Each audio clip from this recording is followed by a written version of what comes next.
Minute সময় দিলেই ঝড় উঠিয়ে কথাবার্তা হোক, তো চটপট বুঝে নিতে হবে। গাছের রোগ আপনাকে বুঝে নিতে হবে, এক নিমিষেই গাছকে আপনার ভালো করে নিতে হবে। চলুন দেখা যাক এই বিষয় নিয়ে আমরা কি শেয়ার করতে পারি। 10 হাত দূর থেকে গাছের রূপটা আপনি ভালো করে দেখবেন।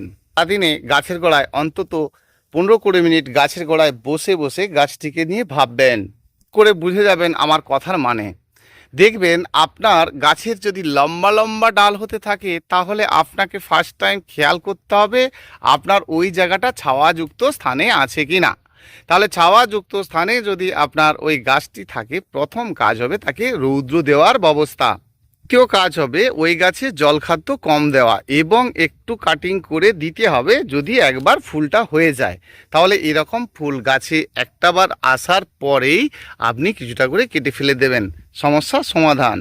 ফুল একটু হলে যে আর বাঁচে না, এটা আইপোমিয়ার একটা ভ্যারাইটি। ফুলগুলো বেশ দেখতে ভালো, কিন্তু হলে কী হবে বলুন তো, এই গাছের গোড়াতে জলে ছিল তো, আর এই যে ঘাসগুলো আছে, আমরা কিন্তু এখন এই ঘাসগুলোকে এভাবে যদি টানতে থাকি তাহলে এর মাটি লুজ হতে থাকবে।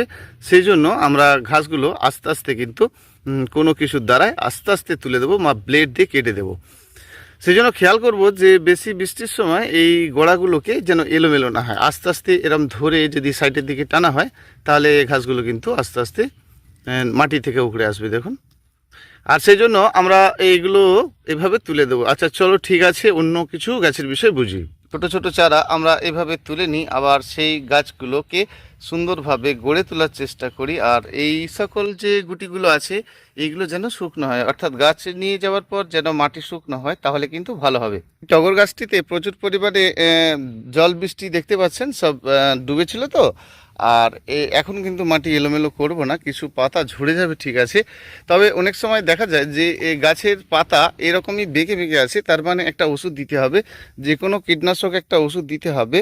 তো সেটা দিলে কিন্তু আবার ভালো হয়ে যাবে। তো কীটনাশক ওষুধ হলেই হবে, লিটার 1 ml করে দিলেই চলবে। বৃষ্টির জল যখন মাটিতে পেতে থাকে বারবার, আর তখনই গাছের চুপচাপ বসে থাকাটা আছে আর কি। ধরুন কাটিং করে দিয়েছেন, দেওয়ার পরেও দেখছেন চুপ করে বসে রয়েছে। তো সেই জন্য এই সময় মাটি এলোমেলো করা নয়, মাটিটা কিভাবে শুকনো হবে সেটা নিয়ে ভাবতে হবে। অর্থাৎ গাছের গোড়ায় পারলে একটু এক্সট্রা মাটি দিলে খুব ভালো হবে। তবে গাছে অতিরিক্ত বৃষ্টি খেতে খেতে গাছের মাটি তো ড্যাম্প হতে থাকে, আর সেই জন্য এই সময় ফুল একটু কম নেওয়ার চিন্তা করতে হবে আমাদের। আর বেশি ফুল নিলে কি হবে, গাছের অবস্থাটা আরও খারাপ হবে। সেই জন্য সবসময় নিচটা পরিষ্কার পরিচ্ছন্ন রাখা এবং রৌদ্র পেতে হবে, এমন ব্যবস্থা নিতে হবে, তাহলে কিন্তু গাছটা আবার ঠিক হয়ে যাবে। এটা কালো হলুদের গাছ, আর এই হলুদ গাছের যে কোনো জাতীয় হলুদ গাছ যদি আপনি করেন আর কি, তাহলে বড় গাছ হলে কি করতে হবে, এই হলুদ গাছকে একদম বড় বড় যখন হয়ে যাবে, তারপরে গাছটা কিন্তু মোচড়ে ভেঙে ওকেই আবার বাঁকিয়ে ওখানে বেঁধে রাখতে হবে, তাহলে হলুদের সাইজ বড় বড় হবে। এই গাছটা ঝিন্টি ফুলের গাছ, বেশ বড় সড়ো হয়ে গেছে, দেখুন একদম হলুদ ফুল হয় আর স্টিক হয়ে আর কি, মানে প্রজাপতির মতো দেখতে। তো ওরই পাশে যে গাছটা রয়েছে দেখুন, সেই গাছটার বৃদ্ধি একদমই নেই। এটাকে গ্যালফোনিয়া বলা হয়। তো গ্যালফোনিয়া গাছটি চুপ করে বসে আছে। এগুলো কি বলুন তো, এত বেশি বৃষ্টি, আর সেই কারণে সবারই কিন্তু গাছের একই অবস্থা। সেজন্য গাছের সবসময় ভালো রাখতে হবে, এবং গাছকে যদি ভালো রাখতে হয়, বৃষ্টি যতক্ষণ না থেমে যাচ্ছে, ধরুন এখনও বৃষ্টি হচ্ছে, আর বৃষ্টি থামলে কিন্তু আমরা মাটিকে এলোমেলো করতে পারবো, এখন কিন্তু করা যাবে না। সেজন্য যতক্ষণ না বৃষ্টি হচ্ছে, যাদের ওখানে বৃষ্টি হয় না তারা করতে পারে, কিন্তু সবাই করতে পারে না। সেজন্য বৃষ্টি থামলে আমরা এই কাজগুলো করে নেব, করে নিলে কিন্তু আবার খুব ভালো হয়ে যাবে। এটা পেন্টাস ফুলের গাছ, থোকে থোক, এটা পিঙ্ক কালারের ফুল হয়, হালকা সেন্ট থাকে ফুলটার মধ্যে। ফুলটা কাটিং করে দিতে হবে গাছটা, তাহলে কিন্তু না, যদি না করেন তাহলে গাছটা লম্বা লম্বা হতে থাকবে। চামেলি ফুলের গাছ, এটাতে প্রচুর ফুল হয় কিন্তু একটু সময় নেয়, তবে ফুল খুব ভালো হয়। মালতী ফুলের গাছ, আর এই গাছটা কিন্তু স্ট্যান্ডিং হয়, অবশ্যই মাধবীলতার মতো এরকম লতিয়ে যায় না। একে টেবিল কামিনী বলা হয়। আর এই টেবিল কামিনী যাদের ছোট টবের মধ্যে আছে বা সিমেন্টের টবের মধ্যে আছে, তাদের উদ্দেশ্যে বলবো, যদি করেন খুব ভালো হবে যে টব থেকে খুলে নিয়ে আবার নতুনভাবে রিপোর্টিং করবেন, এবং শেকড় খুব তাড়াতাড়ি কিন্তু রুট বাউন্ড হয়ে যায়। অর্থাৎ সাইডকার মাটি কেটে যদি আবার আপনি বসিয়ে দেন, তাহলে কিন্তু আপনার গাছটা ভালো হয়ে যাবে। কারণ খুব কম সময়ের মধ্যে এগুলো ভালো মানে বৃদ্ধি করে আর কি, আর বৃদ্ধি করে মানে আপনাকে এটা করতে হবে। রিপোর্টিংয়ের সময় কিন্তু প্লেনভাবে করবেন, ভালো হবে। এটা একটা পিঙ্ক কালারের রঙ্গন, আর রঙ্গন প্রজাতির যেগুলো বেটে বেটে বামন বামন গাছ রয়েছে আর কি, তা বামন গাছ যারা রয়েছে তাদেরকে ড্রপ প্রজাতির গাছ, আর তাদেরকে যত কাটিং করে আপনারা রাখবেন তত গাছের শো ভালো থাকবে, মানে গ্রোথ ভালো হবে, ফুলও কিন্তু ভালো হবে। অপরাজিতা গাছে বেশ ফুল হচ্ছে, হতে হতে পাতা হলুদ হওয়া শুরু হয়, সেই জন্য ফুল শেষে কিন্তু আমরা একটু করে কেটে ফেলে দেবো, আর দিলে আবার কিন্তু নতুন ডগা বেরোবে, ভালো ফুল হবে। না ফিকা খুব ভালো দেখতে ফুলটা, ফুলটা একদম পিঙ্ক আর বেগুনিতে বলতে পারেন, যেমন আমরা রসুনলতার ফুল দেখি ঠিক এই ধরনেরই। এই ফুলটা খুব সেন্টেড, এটা তো টগর ফুল সেটা জেনেছেন আপনারা, তো এটা কিন্তু গোলাপ টগর বলা হয়, ডাবল মানে এটা হাইব্রিড প্রজাতির। কালারের এই জাস্টিক্সিয়াটা, এটা জাস্টিক্সিয়ার অনেকগুলো ভ্যারাইটি রয়েছে, এটা কিন্তু ভালো একটা ভ্যারাইটি, তবে এটা স্টিকটাও ভালো, বেশ তরতাজা এবং ভালো। ফ্লেক্সে একবার বসন্তকালে ফুলটা আসে, কিন্তু হিউজ পরিমাণে ফুল আসে, অন্য সময় একটু কম আসে। তবে ফুল আসার ঠিক 15-20 দিন আগে আমরা কিন্তু গাছটাকে আরও গ্রোথ করে নেব, একটু কাটিং করে দেবো, তাহলে অনেক শাখা বেরোবে, ফুলের পরিমাণ বৃদ্ধি পাবে। সোনা জবার এই গাছটি আমরা যদি ছোটো টবে দিই তাড়াতাড়ি ফুল আসবে, নাহলে কিন্তু ফুল আসতে 1-2 বছর সময় নিয়ে নেবে। সেই জন্য ছোট্ট টবে থাকলে এই ফুলটা বেশ ভালো হয়। আর এটা হলদের ওপরে ফুলটা, মানে একেবারে হলুদ রঙের, ভেতরটা একটু চকলেটি ব্ল্যাক। হঠাৎ করে দেখা যায় যে পাতাগুলো গাছের এভাবে পুড়ে পুড়ে যায়, দেখুন বেশ নতুন নতুন পাতা হয় আর পুড়ে যায়। এটা 2-3টে কারণ হয়। অনেক সময় দেখা যায় যে মাটিতে অতিরিক্তভাবে রসচাপ থাকলে সেক্ষেত্রে কিন্তু এভাবে হঠাৎ একটু করে রৌদ্র বেরোবে আর গাছের পাতাগুলো পুড়তে থাকবে, মানে বেশ কিছুটা পচন নিয়ে পুড়ে যাবে। তাহলে এই সময় কিন্তু আমাদেরকে অতিরিক্তভাবে কিন্তু নাইট্রোজেন পেতে থাকলে গাছের এটা হয়, অর্থাৎ মাটির মধ্যে যে সকল খাদ্য আছে সেটা অনেক বেশি পরিমাণে আছে, আর আমরা তো বুঝতে পারি না কোনটার মধ্যে কেমন আছে, কারণ মাটিকে সবসময় তো এভাবে ভাবা সম্ভব নয়। সেই জন্য খাদ্য দেওয়াটা বন্ধ রাখতে হবে একেবারেই, যত দ্রুত পারা যাবে শুকনো করে নিতে হবে, আর একটু ফাঙ্গিসাইড দিতে হবে।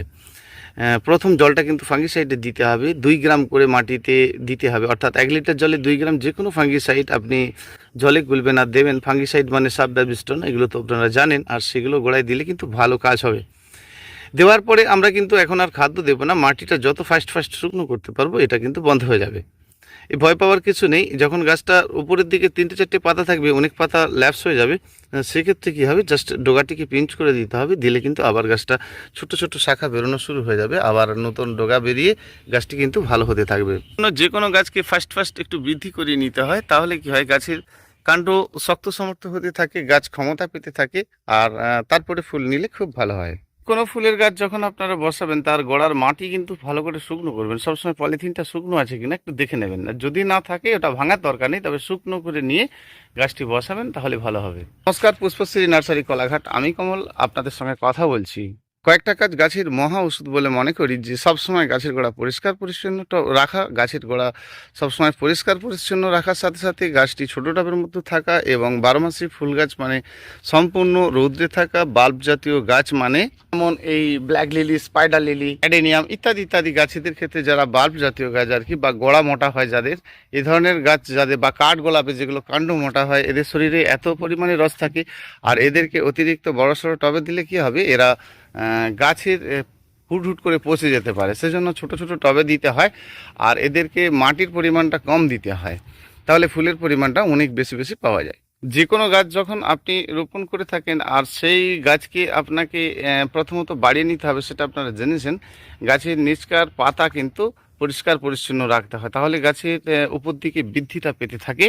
একটা কঠিন বিষয় আমাদেরকে ভাবতে হয়, হুট করে দেখা গেছে গাছটা ঝিমিয়ে যাচ্ছে, তাহলে আমরা একটু করে কেটে ফেলে দেবো, কারণ শেকড় যে পরিমাণে থাকে সেটা কিন্তু নষ্ট হয়ে যায়। এটা আপনারা জেনেছেন অনেকেই, আবার অনেকেই জানেন না। যারা নতুন বন্ধু হয়েছেন তারা হয়তো জানেন না, অবশ্যই সাবস্ক্রাইব করে রাখবেন, আর তাহলে কিন্তু এই ধরনের ভালো ইনফরমেশন পাবেন। সময়ের সাথে সাথে আমি বলার চেষ্টা করি কখন আপনি কেমন করবেন। বৃষ্টির জল পাওয়ার পরেও দেখছি যে গাছটা ঝিমোচ্ছিল, মানে এত পরিমাণে এখানে সব ডুবে গিয়েছিল, তো সেই জন্য এই গাছগুলো হুট করে ঝিমোনো শুরু হচ্ছিল, ভাবছিলাম মারা যাবে। দেখুন গাছ চেষ্টা করে সবসময় নিচের পাতাগুলো পরিষ্কার পরিচ্ছন্ন রেখে দেওয়া হয়েছিল, আবার গাছ কিন্তু নিজে নিজে ভালো হতে থাকছে, আর প্রতিটি গাছ কিন্তু ভালো আছে। দেখুন প্রতিটি গাছ, সব গাছের গোড়া জলে ডুবে যাওয়ার পরেও এরা ভালো আছে, কারণ মাটি তো সব প্লেন মাটি, আর গাছ রোপণের সময় আমরা প্লেন মাটির মধ্যেই করি, কোনো কিছু দিই না, ভার্মি কম্পোস্ট, কোকোপিট এগুলো দেওয়ার থাকলে আমরা ওপরে দিই, কিন্তু মেখে কখনো করি না। বিশেষ করে টবে যারা গাছ করি আর কি আমরা, তো সবাইকে অনুরোধ করবো যে টবের মাটির সাথে মেখে নয়, আপনারা ওপরে দিন, ভালো হবে, আর প্রতি গাছকে কিন্তু ভালো করতে পারবেন, পরিমাণে ফুলও বেশি পাবেন। আর গাছ কিন্তু যত কষ্ট করে হলেও বেঁচে থাকতে চায় এবং চেষ্টা করে, কিন্তু যখন তার শেকড় পচতে থাকে তাহলে কি হয়, আস্তে আস্তে গাছের খারাপ অবস্থা হতে থাকে, আর সেই খারাপ অবস্থাটা কিন্তু মাটিটা পচতে থাকলেই হতে থাকে। এখন ভার্মি কম্পোস্ট ডিকম্পোজ করেই দেওয়া হয়, আর সেই ভার্মি কম্পোস্টকেই তো সম্পূর্ণভাবে এখন অনেক ধরনের বিক্রি হচ্ছে, অর্থাৎ কে রিস্ক নেবে বলুন তো? আপনি একটা ভার্মি কম্পোস্ট নিয়ে এলেন, সম্পূর্ণ ডিকম্পোজ হয়েছে কিনা আপনি জানবেন কি করে? এবং গোটা গোটা আছে সেগুলো ভালো নেই, আপনি মাটির সঙ্গে মেখে দিলেন, সেগুলো ভেতরে গিয়ে পচতে থাকবে। সেই জন্য আমরা চিন্তা করব যে এগুলোকে কিন্তু উপরে দেব, ভেতরে গিয়ে গাছের গন্ডগোল করা যাবে না, গাছের ক্ষতি করা যাবে না। যে কোনো মূল্যে গাছকে বাঁচাতে হবে এবং ভালো রাখতে হবে। বর্ষার সময় আমরা গাছের ডগা যখন কেটে ফেলে দেবো, তাহলে নিচের দিকে দু একটা করে কিন্তু পাতা রাখবো। অতি ভারী বর্ষাতে কি হয় যে যেমন অতি বৃষ্টি, অতি রকম ঠান্ডা, অতি গরম কখনোই পুরোপুরি কেটে দেওয়া উচিত নয়। আর সেই জন্য আমরা একটু করে নিচের দিকে দু একটা করে পাতা রেখে কিন্তু সারা বছরই এই কাজটা করতে পারি। তাহলে আমরা এই কাজটা করলে কিন্তু আমাদের গাছ সব সময় ভালো থাকবে। রোগের হিসাবে আপনারা গাছের যে কোনো রোগ হলে আপনারা সবসময় দুটো জিনিস চিন্তা করবেন, দেখবেন খুব ভালো কাজ করতে পারবেন। সর্বপ্রথম চিন্তা করবেন টবের মাটিকে শুকনো করে রাখা, একদম এলোমেলো করে শুকনো করে দিতে হবে। হ্যাঁ, দ্বিতীয়ত সেই গাছে খাওয়ারটা বন্ধ করা। আমরা অনেকেই চিন্তা করি গাছের কন্ডিশন খারাপ দেখলে সাথে সাথে খাদ্য দেওয়া শুরু করি। না, খাদ্য দেওয়াটা বন্ধ রাখতে হবে, কারণ যে খাদ্যটা আছে সেইটা গাছকে আগে খেতে দেওয়ার সুযোগ দিতে হবে। কারণ গাছ এমন একটা সময় পড়েছে, আর যে সময়টা কিন্তু গাছের খুব খারাপ অবস্থা হয়েছে। অর্থাৎ গাছের যখন মাটি মধ্যে গাছ চুপ করে বসে যেতে থাকে, তখনই কিন্তু মাটিতে অনেক খাদ্য থাকে কিন্তু গাছ খেতে পারে না। অর্থাৎ এই সকল কাজগুলো আমরা যদি চট করে এই খাদ্যটা বন্ধ করে দিই, গাছের মাটিটাকে ভালো করে শুকনো করি, তারপরে মাটি এলোমেলো করি, বেশ খাড় গাছ হয়ে গেছে তার যদি ডগাগুলো একটু করে ভেঙে দিই, তাহলে কিন্তু গাছটা নিজের থেকে আবার যে শেকড়টা আছে তার দ্বারা বেঁচে থাকার চেষ্টা করবে। আর গাছটা ধীরে ধীরে আবার ভালো হয়ে যেতে থাকবে, সে ডগা শাখা ছোট ছোট বেরোতে থাকবে।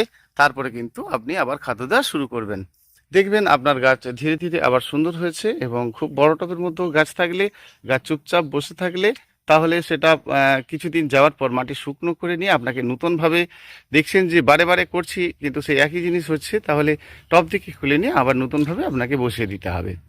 অবশ্যই প্লেনভাবে বসাবেন। 12 মাসি ফুল গাছ মানে 30% বালি, সেটা আপনারা জেনেছেন। কারণ মাটি যদি আপনার এমন পড়ে থাকে, যেগুলো অনেক কিছু গাছ আগেও হয়েছে, আর সেই মাটিকে পুচিয়ে রাখবেন, অর্থাৎ মাটিকে ভিজিয়ে রাখবেন। 15-20 দিন যাওয়ার পরে ওই মাটিটা কিন্তু আবার ভালো হয়ে যাবে। আপনারাও ভালো থাকবেন বন্ধুরা, ভীষণ ভালো থাকবেন। যদি না বুঝতে পারেন তো কল করবেন 9609456194। একটা লাইক করে দেবেন বন্ধুরা। আবার আসছি আগামীকাল আরও একটি ভিডিও নিয়ে।